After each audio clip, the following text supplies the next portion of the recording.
Great. Awesome. Full room.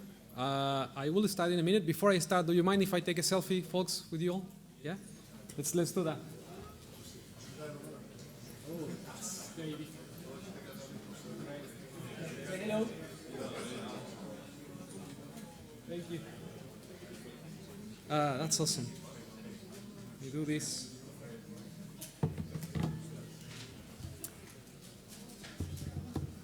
And I think that we can get started. Is that all right? Yes? Let's do it. All right. I will put my timer because if not, I will just keep talking after I finish my slot. So welcome to my presentation. This is about closing the gap between like Java and cloud native. How many Java developers do we have in the room? Hey, there you go. My people. It's my first time here at Devoxx Greece. Yes.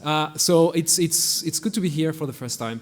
And I am a Java developer in general. I consider myself like as a Java developer, but I've been doing a lot of cloud native stuff which has taken me to different languages and different tools. So this presentation is a little bit about that. But this is a very strange presentation for me, first of all, because I'm doing it on myself. I'm used to present with someone else from different companies and do more collaborations. But also, I usually include like a slide like this where I introduce myself and I just basically say my name, the company that I'm working for, and last year I published the book, so usually I promote that. This is a book about Kubernetes. How many Kubernetes users do we have here in the room? Okay, so it's not that many, so I would say like 30%, which I think that this presentation is great. The book is very, like it's all about Kubernetes from that like the developer perspective of Kubernetes, so you might be interested in that too. But if Kubernetes is not your thing, I will be talking a little bit about that too, just to explain a little bit about like these two different but complementary ecosystems.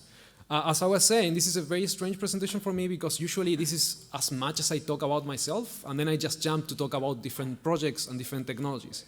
But for this presentation, I decided to do a little bit of a recap on my career just to explain the work that I've been doing across different communities that might help you if you're interested in contributing to open source or if you're trying to get into different tools that you're not familiar with. So for that reason, I decided to just talk about like the lessons learned that I've been learning from different communities, including the Java community and like the open source ecosystem, and then my jump into Kubernetes and the CNCF and a bunch of other communities that I find extremely interesting. So I will do a quick recap of what I've been doing since 2007 that I graduated from computer science. Back there, I'm originally from Argentina, so I did my studies there. And I had a very big privilege of having a Linux kernel contributor teaching one of the things that I learned there in the university. And he pushed us to learn about not only open source, but the Linux kernel, how to contribute and all that stuff. But I quickly realized that the Linux kernel wasn't my thing, and I started working with Java quite extensively. And then I decided to go into middleware and system integrations. And that's why I started learning Java 2EE or Java EE back in the day. I don't know how many are familiar with that, but that was like some time ago. And I also realized that I wanted to do open source, and it was very difficult to get in. But I found it, because I was very motivated, I just started looking for someone to pair up with and start contributing. And the main way that I did that was to create like a Java user group in my city where we meet like more Java experienced developers, and then we gather together and learn from each other and do all that stuff. That's why I believe that conferences like this are extremely important. So the things that I learned when I got out of university was that there was like tons of different tools that were being used in the industry that I was not learning in university, of course. How many people have graduated university in the last 3 years? So we have some people like freshly graduated. Well, you will need to learn a lot of stuff, my friends. That's one thing. And the other thing is that you need to be very focused. You cannot learn everything. You just need to decide what kind of things are you interested into, and then just jump and just focus on that and spend quality time with those tools.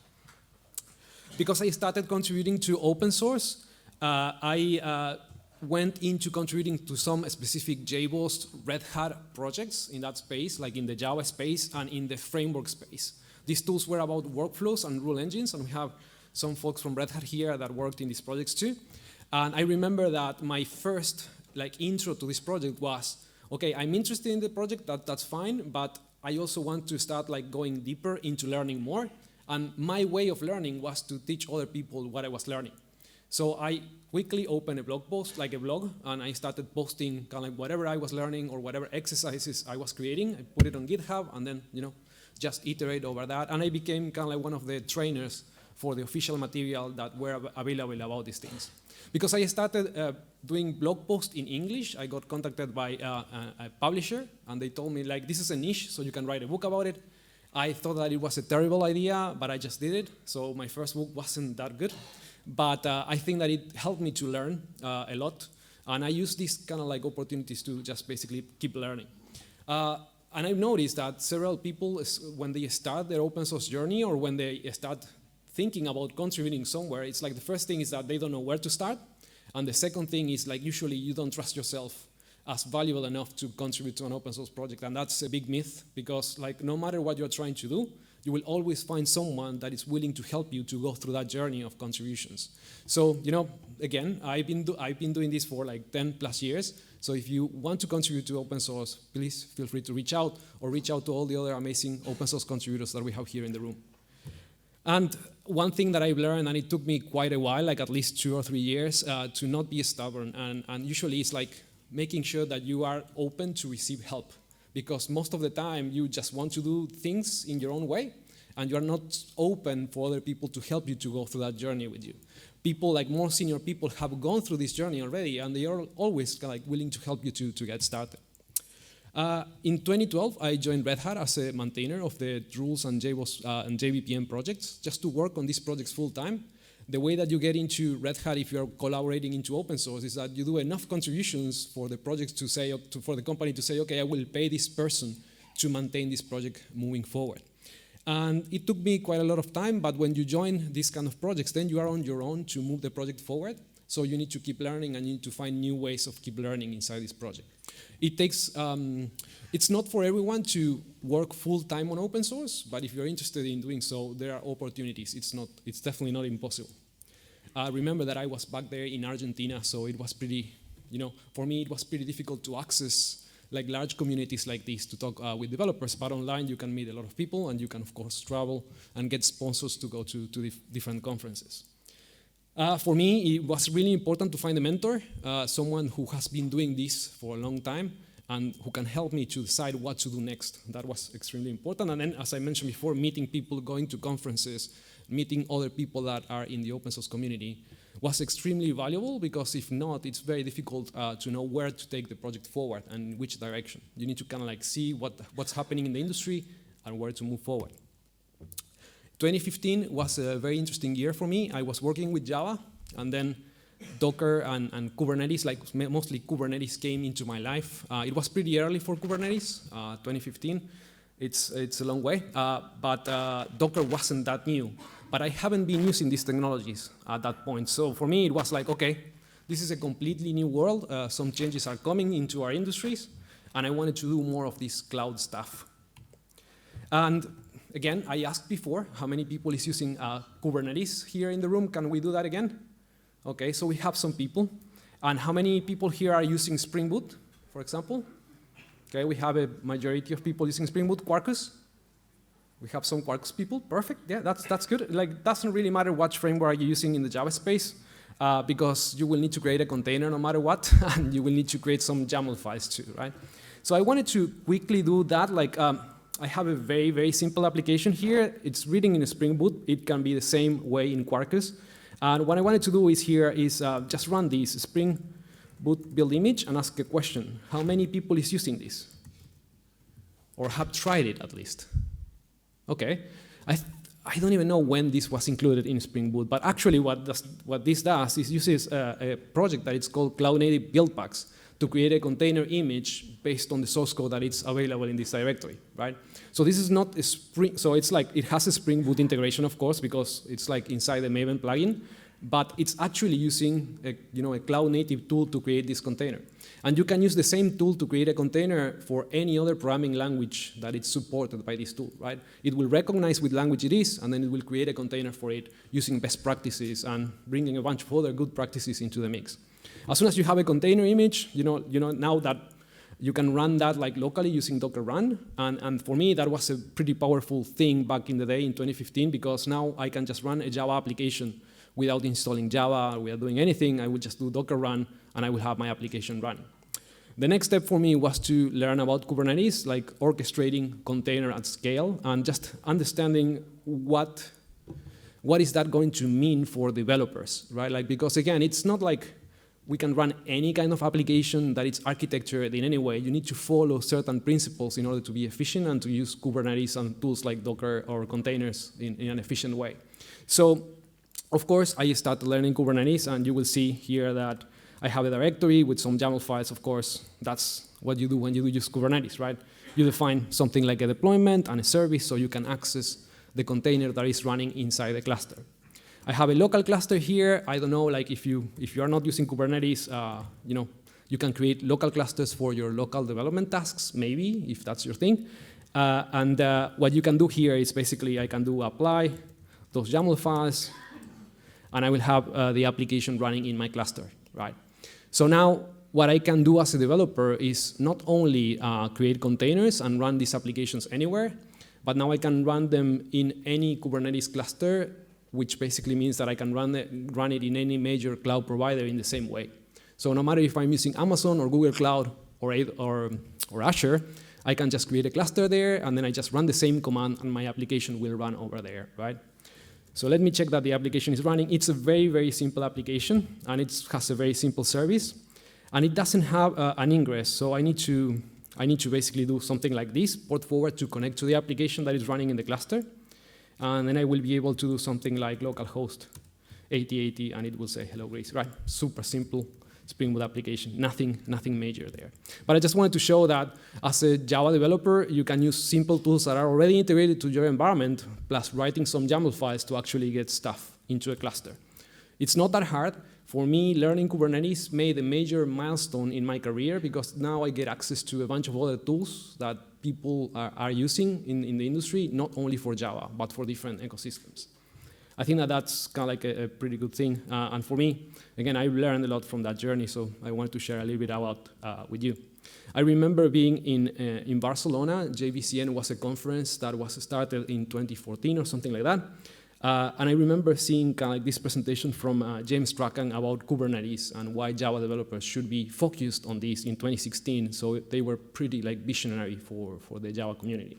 I remember that when I saw that presentation, I thought, okay, now it's my time to just fully dedicate myself to try to understand the pain of Java developers working with these kind of tools, and just try to reduce the gap, try to make the journey a little bit more easier. I remember that I was finishing this book, Mastering JBoss Rules 6. I published that, and then I decided, okay, maybe it's time for me to look new opportunities to learn about other tools, but also to focus myself into kind of like the cloud native space. So I kind of like did a jump to the cloud native space, but I did it in a way, in a safe way, because I jumped into another company who was also running some Java, workflow engines that was called Alfresco or Activity. How many people know that company? Document management and workflows, yeah, cool. And they were a little bit closer to Spring, so I jumped from Java EE or Jakarta EE nowadays to mostly like Spring Boot and Spring Cloud community. For me, it was a pretty like big eye-opener. Like, you can do things in different ways. You can have completely different communities and completely different, again, ways of doing things to solve maybe the same problem or similar problems. And it was very, very good for me to just get in touch with these communities and try to figure out how they work. So if I wanted to contribute to these projects, I needed to find new ways to communicate and find the right people to do so. We were working on a very, very large kind of like project. We had like 40 repositories creating tons of container images and deploying all these things to Kubernetes.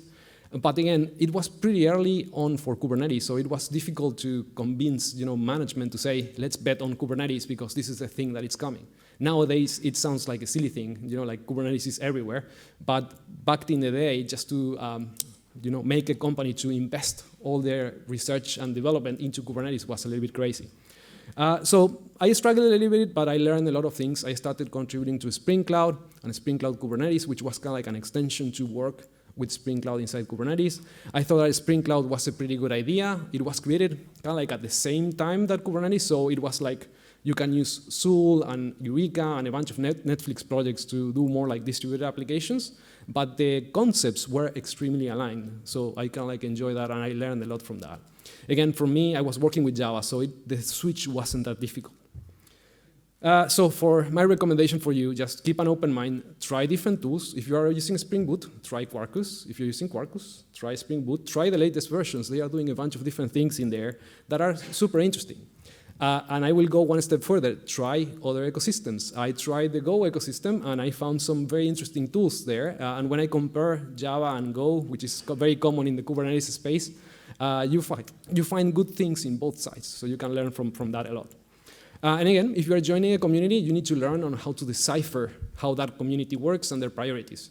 You cannot go to the Spring Boot community and say something like, let's do this in the way that Quarkus is doing it, because they will just get pissed off and probably not listen to you.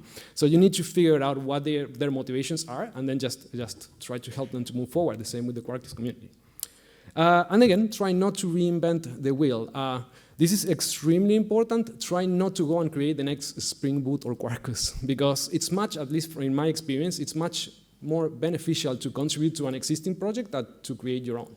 Create your own open source project will take you a while. It's a good thing to do if you want to do it, but contributing will actually boost your experience and boost your career path too. So try that. 2018, I decided to move to another company. Now, same workflow engine written in Java, but I decided not to work for Java anymore, like not to work with Java anymore and do a little bit of Go. Not because you can do different things with Go, but Kubernetes, extending Kubernetes with Go was pretty okay-ish at that point. Like you can actually write extensions. You can write extensions with Java too, but it would take you much more time, and you will not have as many examples as you had in the Go community. So I joined this company. It's a German company, workflow engines too, but I joined this company to write controllers and extend Kubernetes to like work with these new tools that they were developing.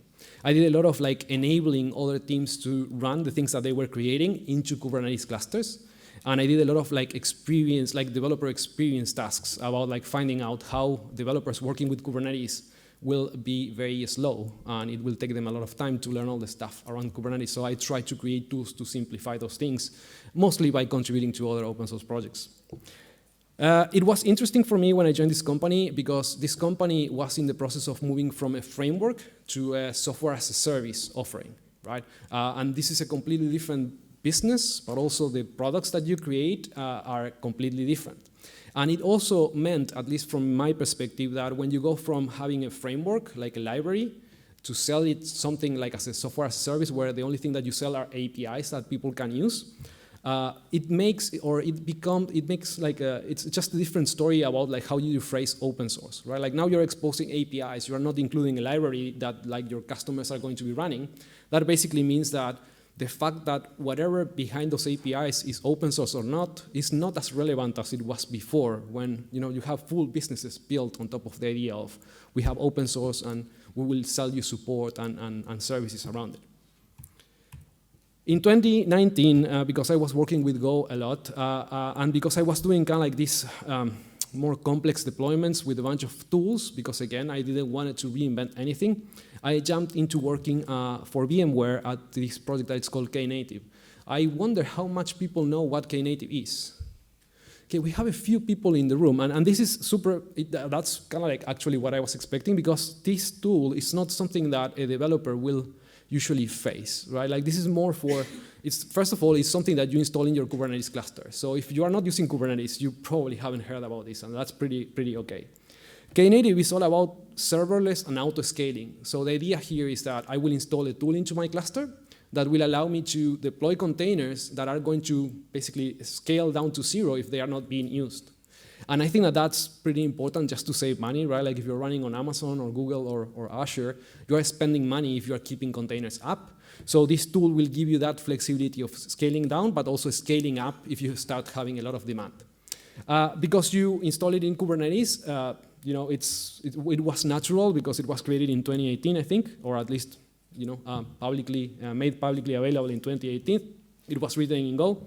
And inside this project, there is a sub-project called Knative Functions that it's much more closer to developers. And I started collaborating a lot around that. And again, what I learned from this project is, again, because this is focused on Kubernetes and running containers, it's all about like polyglot developments, right? Like you can create a container in any kind of language, and then you can just deploy it and just run it as a function on top of Kubernetes. So for me, looking into how different communities build containers, how do they create applications and follow best practices, was pretty kind of like eye-opener again. So let me quickly show you how Knative works. I have a cluster, as I showed you before here, where I was running this simple application. With Knative, you have also a YAML file, but it's a much more approachable YAML file. The idea here, let me show you this. So it's just this small, YAML file. And the idea here is to give you like a container as a service interface, where you basically tell Knative, this is my container, and what I want after I give you my container is I want an URL so I can call it, right? I can interact with it. So if I apply this file here into my local cluster where I have Knative installed, what I will get is I will get a Knative service here that I can query. And you can see that I will have a URL straight away. So I go from container to URL, and I can start interacting with it. And this container automatically will be configured to be downscaled to 0 if nobody is calling that HTTP endpoint. Let me see if the container is up. You can see that I created this with Spring Boot, and it's not actually starting that fast. It will take some time. You need to tune it a lot or use like native images to make sure that this process goes faster. But as soon as it's ready, I can just call this HTTP endpoint here. Again, in the same way that I did before. Remember that before I connected to the cluster using port forwarding. Now I don't need to connect. Everything is handled by Knative, and I have the same, the same payload back, right? Like hello Greece there. So it's a pretty interesting tool for you to look into it if you are using Kubernetes, or if you want to build more like these serverless experiences on top of Kubernetes, if that's your thing. I think that after 90 seconds of an activity, this pod will go down, so I will not see the container running anymore there, which I think it's pretty cool. So let's take a look at the next thing. The next thing is Knative Functions, the project that I mentioned before. So as part of Knative, right, now you can run functions with any containers that you can provide to Knative. But what about like going from source to URL? So the idea of you have a source written in any language, and you want to deploy that into a Kubernetes cluster and access via a URL. So and that's the main function, like the main functionality that Knative Function provides. So Knative Functions provides this CLI that it's called func, that you can use to create functions in any language that you want based on templates. So you can create like functions from a scaffold function code by just, let's create a directory, my func, right? And as you can see, like here, like the idea is just create functions in any language. I will just go here because I think that the compilation process will be a little bit faster. Java will work, Spring Boot will work, and Quarkus will work. I will just go again just because it's an easier example just to run. But the idea is that you do create, so then you scaffold the function. I think that I can open this here. Let me see. It's here. So this is just a Go file with something like a pom.xml here for managing dependencies. There is no dependency because it's just printing some stuff here. Like it's just printing the request that you're sending. But the idea here is that I can do func deploy, and I will do it verbose, so it shows me what it's doing.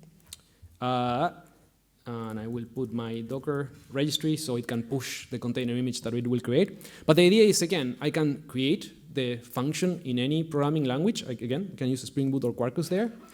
And then it will use build packs, the same project that Spring Boot is using, to create a container for this function. And finally, it will deploy this to the cluster that is actually configured in my context. So the idea is, again, I created a function, and now I can deploy it without creating the container. I didn't write any Docker file, and I didn't write any YAML file to deploy this into the cluster. So it's actually solving the entire developer cycle of creating something, then deploying it to a cluster and running it without learning all the nitty-gritty details about like how Kubernetes works and how do you need to format your YAML files.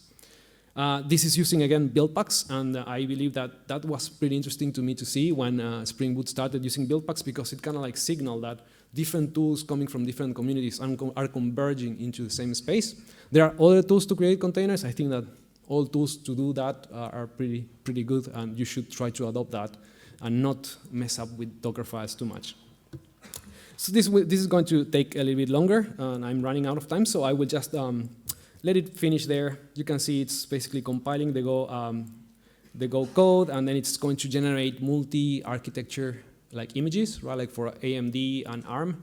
And it's going to push that to Docker Hub. Depending on the internet quality here, it's going to take maybe some time or not. But after like running all this process, I will get a URL where I can call the function that I've just created. And that's the whole point of it. As you can imagine, each language inside Knative function will have different maintainers because we need experts on Spring Boot or Quarkus or Go to maintain how these templates are created and which versions of these projects are being used, like dependencies, like which version of Spring Boot or Quarkus. So if you want to contribute to an open source project and you are like a Java expert, this might be kind of like a good project to look into. You can see here, I have the URL there. And again, this is not the simple app. This is just a function that was created that will return, the HTTP request that I'm sending here. You can see that it's giving me 200 here, which basically means that it's running inside my cluster. If I do get pods, you can see that I have the original Kubernetes version. I have the new function that I just deployed, but the previous function that I've deployed using Knative is not longer there because it has been downscaled already. And this one too will be downscaled in 90 seconds or so.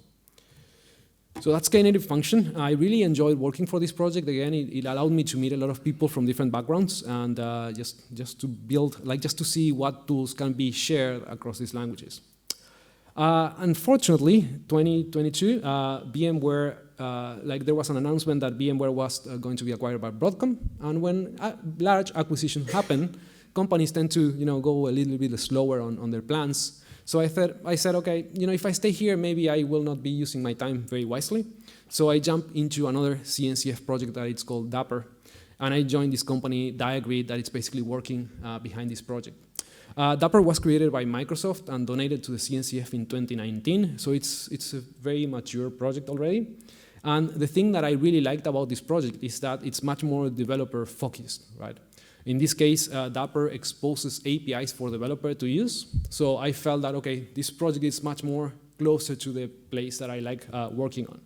Dapper is also a Kubernetes extension, and I will be showing you a bit about how this works and how this also relates to developers across different communities and what it means for the Java community itself. So before I do that, what I will do is I will switch to a cluster that is running on Google Cloud, and it's running this application that it's under my GitHub account, salaboy/pizza, that you can run in your own clusters. I'm running this on Google Cloud now, just to not mess up with my local development setup that I have here for the previous application that I showed. So let me do that. In order to do that, you just need to basically connect to your Google Cloud cluster. And now I should be able to say something like get pods, and I can see that my pizza application is running here. For this one, I will do something like I did before. You can, of course, expose the application in a public IP. I didn't want to do that. Let me see if I can have the port forward here, which for some reason I don't have. This one, not that one. So the application is extremely simple. It runs, it has 3 services, and basically I wrote it to demonstrate, let me see where it is, just to demonstrate that you can build complex applications. I didn't want to show a hello world like the, printing an output from an HTTP endpoint. So I just wrote this just to show some services interacting using messaging, service-to-service communications, and persisting data into databases. So the idea here is that you are in a pizza store, you place an order, and then events will be generated by different services. For example, the kitchen service is preparing the pizza that I just requested. And as soon as the pizza is ready, it will be notified to the store, so the store can set up the delivery, and you can see the delivery service here saying that the order is 1 mile away or half a mile away, and at some point, the order will be completed. That's the use case for this application, and as I showed you before, if we can do it here again, okay, get pods. So I don't know if you can see that, but there are 3 services: the store, which is the front end and the back end for the main pizza store, then the kitchen service, and then the delivery service. I'm using PostgreSQL to store the pizza orders that I receive, and I'm using Kafka to, for example, notify that the kitchen is ready, like that they already cooked the pizza that I sent to be cooked, and that the delivery process can take over, right? So similar, very simple, common cloud native communication patterns there. messaging and then storing stuff into databases and reading stuff from databases. So if you architect this application, it will look something like this, right? Like you will have different services. If you are using Spring Boot or Quarkus, you will have one project per service. And then, for example, the pizza store that it's storing the order into a database, like into PostgreSQL, we have the PostgreSQL driver and the Kafka client to receive or consume, to receive or to produce messages to other services. So you can see here the Kafka client is kind of like not duplicated, but it's like it needs to be in sync with all the other projects that are producing or consuming messages. So let me talk a little bit about Dapr. Dapr stands for Distributed Application Runtime, and basically it helps developers to build these kind of applications where they need to interact with infrastructure by exposing APIs that developers can consume instead of going straight away to the infrastructure layer. The idea how Dapr does that is basically it exposes some APIs that developers can consume. So you have APIs to do different things, to implement different behaviors that you will need in common distributed applications. Like, for example, storing or reading state from a persistent storage, like a database or like a key value store. Publishing and subscribing to messages, the things that we are doing in the pizza application, receiving messages from different applications. And then you can do more like distributed best practices and patterns like distributed logs, right? If you are building like a Java application and you have like multiple services and you want to coordinate them like with the distributed log, well, you probably need to or code that yourself or find a specific library that is very Java specific to build that. If you want to do that in a polyglot way, we expose APIs that you can consume from any language there. And as I mentioned before, I didn't want to do more workflows, but the moment that I joined the Dapper project, they started the workflow module there too, so I'm back into workflows after like 10 years, which is interesting. I have experience in that field. I like that field in a way, and now I can see a different way of implementing the same patterns for like a more cloud-native space. And as you can see, Dapr runs into Kubernetes. You install Dapr into a cluster, and basically what happens is that if you install Dapr into a cluster, whenever you deploy a new application, you can basically notify the Dapr components to inject a sidecar very close to your application. So it works like this. You have your application written in any language. Dapr will expose HTTP and gRPC endpoints for your application to call. And Kubernetes will inject that very close to your application, so you do local calls from your application. And if you call, for example, the publish subscribe API or the state management API, you are going to be basically interacting with the configured infrastructure. So if you want to, for example, invoke another service and, for example, use resiliency policies, so all the retry mechanisms and circuit breakers, you don't include them in your application, you just delegate that to Dapr to implement. So you call the APIs that are local, that's why it's localhost and a port, and then Dapr will take that request and forward it to an external service or like a local service in your cluster. If you want to store a state or read a state, then you use /state, and then you just get data or store data into a database that will be configured from the other side of Dapr, right? Like the developer doesn't care about that. Same with secrets, same with publishing messages, and same with workflows. So the architecture of the application doesn't change. What it changes is like the dependencies of the application, right? So in this case, you don't include the PostgreSQL or the Kafka client inside the Spring Boot or Quarkus application. You just talk to the Dapr APIs in that case. Again, you can use gRPC or HTTP for those calls. So now your application doesn't talk directly to PostgreSQL or to Kafka. It goes through the Dapr APIs. And that allows you to move your application from a local development environment when you're using Postgre and Kafka to a cloud managed service, like, for example, using Amazon SQS or any kind of like managed database in the cloud without changing your application code. That's kind of like the main idea there, right? So let's see some code. I will not show you kind of like all the details, but I just wanted to show you at least the APIs, like what do you see as a Java developer? Because that's something that I'm trying to improve. Apologies. So for example, if we want to see how do we store an order here, let me see if I can make this bigger. There you go. So if you want to, for example, store an order that you're receiving from the store service, you will just use this API here. So you have two things, the Dapr client that will give you access to the Dapr APIs, and then you can use the save state APIs to store, data into a persistent storage. You don't know where that's going to be stored, and as a developer, you don't care, because the only thing that you care is that that order is stored somewhere. then whoever is configuring Dapper into your cluster will configure the available infrastructure for those APIs to work. And I can show you that later on. The same with getting state, it's the same, just to get state and you get that. You might be wondering why I'm using a client here if I can do HTTP and gRPC requests. Well, you have the option. You can use an SDK that will make your life easier, or you can write like manual HTTP requests to the local endpoints that are available. So it's up to you, whatever you want to decide. We have like a strong compromise with the maturity of the APIs. So we need to make sure that the SDKs are backward compatible, so you can use any number of Dapper versions with the same client without breaking any APIs. The same for publishing events. If you look into the pizza, the kitchen service here, you can see that I create a client, and then if I want to publish a message, I'm not telling where to publish it. I'm not saying just publish this message in Kafka. I'm just using the APIs, publish event, and I will say in which broker and in which topic, basically. That's the only thing that I need to say. And then I can use Kafka, I can use RabbitMQ, I can use Google PubSub, Amazon SQS, or whatever infrastructure that you have available for your application. You can move this application, change the configuration in runtime in the cluster without changing the application code. That's the whole idea of the project. I mentioned that I have Dapper installed in this cluster, and I'm using Dapper for this application, as you can see, because I have a sidecar there with the Dapper sidecar injected, exposing these APIs for the application.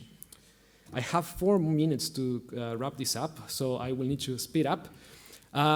So yeah, but this is way too complicated. As I mentioned before, if you're not using Kubernetes, you probably don't even want to look into this, because you need Kubernetes to install Dapper, someone from the infrastructure team to configure the infrastructure and all that stuff. So it's just way too complicated, right? So what I've been working lately is I've been trying different tools to simplify this development experience for local development, focused on Quarkus and Spring Boot, the Java community, but also looking into other languages. How many people here knows Testcontainers? Yeah, it's expected. And how many people here knows Dagger? Okay, we have a few, right? Like Dagger is much newer. It does things completely different coming from completely different communities. It was created by the Docker founders, and they are on a mission to simplify some of the things that I want to simplify, which is all about developer experience. So you should check it out. Again, if you already know Testcontainers, maybe you should try some other tools and see the differences. The idea with Testcontainers, and I did a bunch of presentations with them because I wanted to do that. I wanted to configure Dapper for local development without using a Kubernetes cluster. And I think that that's pretty much the last thing that I can show before running out of time. And what I'm going to do here is that I'm going to shut down my cluster. I'm not connected to my cluster anymore. I have the pizza store service here. And what I will do is I will just run this with tests. So basically a Spring Boot like 3.1, I guess, that they included this new feature, which basically allows you to run the application using the test context, right? So my test context is using Testcontainers. In this case, let me show you this, because I think that this is important. So my pizza store test application here, what it has just a single annotation. And I think that this is not something that it's making the Testcontainers folks happy. So that's the test. But this is the configuration for the test class. Let me zoom in here. So this is just a normal, Spring Boot test application that it's going to start, but it's going to use this test configuration. And the only line that you need to add in order to bootstrap Dapper for local development is just this import here. And this import will basically make the Dapper APIs available for local development. It will start the container using Testcontainers. It will configure that container to communicate back and forth with the application. And it will allow you to just basically code these applications locally without needing a Kubernetes cluster. So if I refresh here, because now I'm running it locally, this is running on this process here. And as you can see here, unfortunately, the size of the fonts are not super nice. But you can see here that Testcontainers is basically starting Dapper, and it's starting wiremock to mock all the other services that the application is using. The services from the application, not from infrastructure. So if I just create here a place an order, you can see that my application is actually storing the order and then just emitting an event for the UI. But it's not failing, saying that there are no Dapper APIs available for me to use while I'm running outside of a Kubernetes cluster. I think that we will see more and more of these kind of things, injecting some cloud-native behavior for local development. And tools like Dagger will be working into improving kind of like this developer experience too. So please check it out. Again, there are a couple of presentations about this topic, like showing Dapper, but not only Dapper, other cloud-native tools with Dagger and with Testcontainers. So just check it out. But I still believe that this is not good enough. I think that we can do much better. So from next Monday, I'm working with some of the Spring Cloud folks and with some Quarkus folks to bring kind of like the Dapr integrations a little bit closer to these communities, in the sense that if you're already using Kafka templates or like the repositories in Spring Boot, right? I want to make sure that you have the same interfaces, but that you can interact with the Dapr APIs behind the covers.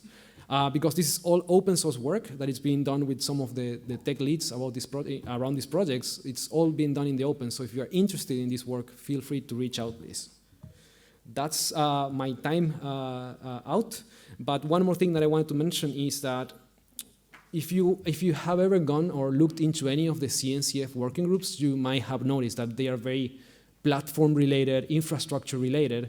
But I'm now currently leading a group. It's just starting. It's a group for bringing application developers closer to this space. We believe that there are tons of things that we have been learning over the past 10 years. Kubernetes is 10 years old this year. So to bring developers closer to the cloud-native space. Again, if that's your thing, feel free to reach out. This is an open working group where we will be talking about these topics that are pretty much what I covered during the presentation. So again, I will be looking for feedback also from the Java community on all these integrations. So feel free to reach out if you see any of my blog posts or videos or presentations, and if you want to get involved with this stuff. There are some talks there at KubeCon. This is mostly like, how do we phrase these for the Kubernetes communities? How do we bring developers closer together? And that's pretty much it. Thank you very much for coming and choosing this session.